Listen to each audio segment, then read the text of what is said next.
Mic number 2 سے کوئی سوال ہو بھائی کا؟ السلام علیکم ذاکر بھائی. I am Joseph Fernandes working in a call centre. میرا سوال آپ سے یہ ہے کہ مجھے کئی دوست ملے جن میں سے کچھ سیاہ ہیں اور کچھ سنی.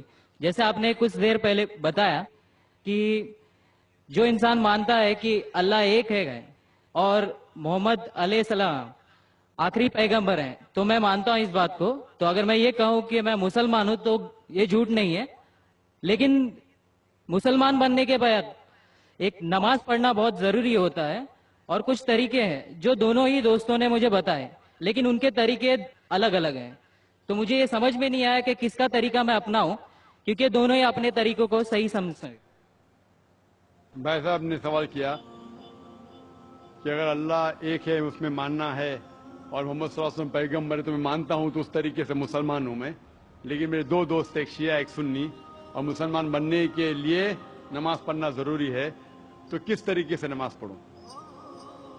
بھائی صاحب آپ کہتے ہیں کہ اللہ ایک ہے, آپ مانتے ہیں کہ اللہ کے پیغمبر محمد صلی اللہ علیہ وسلم آخری پیغمبر ہے, تو آپ نے کہا کہ کس طریقے سے نماز پڑھوں. یہ شیعہ سنی جو آپ نے پوچھا, آپ جب قرآن پڑھیں گے قرآن میں نہ شیعہ ہے نہ سنی ہے,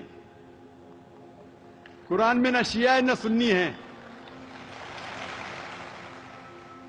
قرآن شریف میں کہا گیا ہے سورہ عمران میں سورہ نمبر 3 آیت نمبر 103 میں وَاعْتَصِمُوا بِحَبْلِ اللَّهِ جَمِيعًا وَلَا تَفَرَّقُوا, کہ آپ آپس میں اکٹھا ہو کے اللہ کی رسی کو مضبوطی سے پکڑو. اللہ کی رسی ہے قرآن اور صحیح حدیث. تو آپ دیکھیں قرآن میں کیا لکھا ہے اور اللہ کے رسول کے صحیح حدیث میں کیا لکھا ہے. تو جو بھی آپ سے کچھ کہتا ہے اگر قرآن اور صحیح حدیث کے مطابق ہے آپ اس کی بات مانو.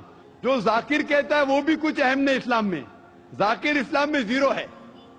جو ذاکر کہتا ہے وہ بات ماننا ضروری نہیں, لیکن جب میں قرآن کا حوالہ دیا تو آپ کو قرآن کی بات ماننا فرض ہے.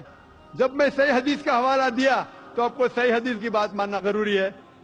تو اسی لیے کوئی بھی شخص کچھ کہتا ہے اگر اختلاف ہے اس میں تو پھر سے رجوع ہو جاؤ قرآن اور حدیث کے پاس, کیونکہ قرآن میں لکھا ہے سورہ نساء میں سورہ نمبر 4 آیت نمبر 59 میں ورس نمبر 59 میں اطیعوا اللہ واطیعوا الرسول, اللہ کی اطاعت کرو, اللہ کی بات مانو اور اللہ کے رسول کی بات مانو.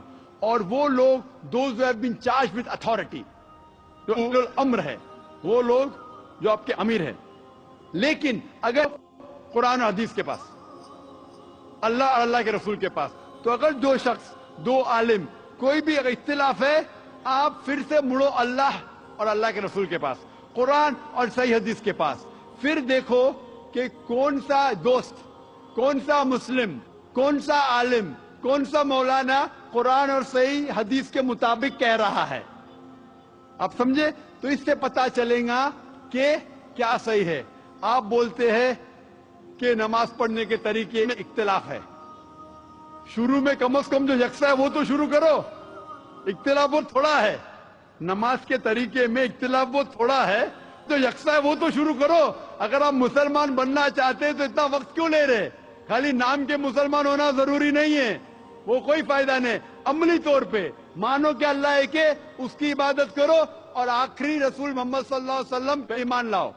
اور اس کے بعد پھر تحقیق کرو آپ کے دو دوست لوگ جو بول رہے قرآن سے کون میچ کرتا ہے, صحیح حدیث سے کون میچ کرتا ہے. کیونکہ اللہ کے رسول فرماتے, صحیح بخاری کی حدیث ہے, اس طریقے سے نماز پڑھو جس طریقے سے آپ نے مجھے دیکھا. تو جو صحیح حدیث سے ثابت ہے, قرآن اور صحیح حدیث سے, اس طریقے سے نماز پڑھو.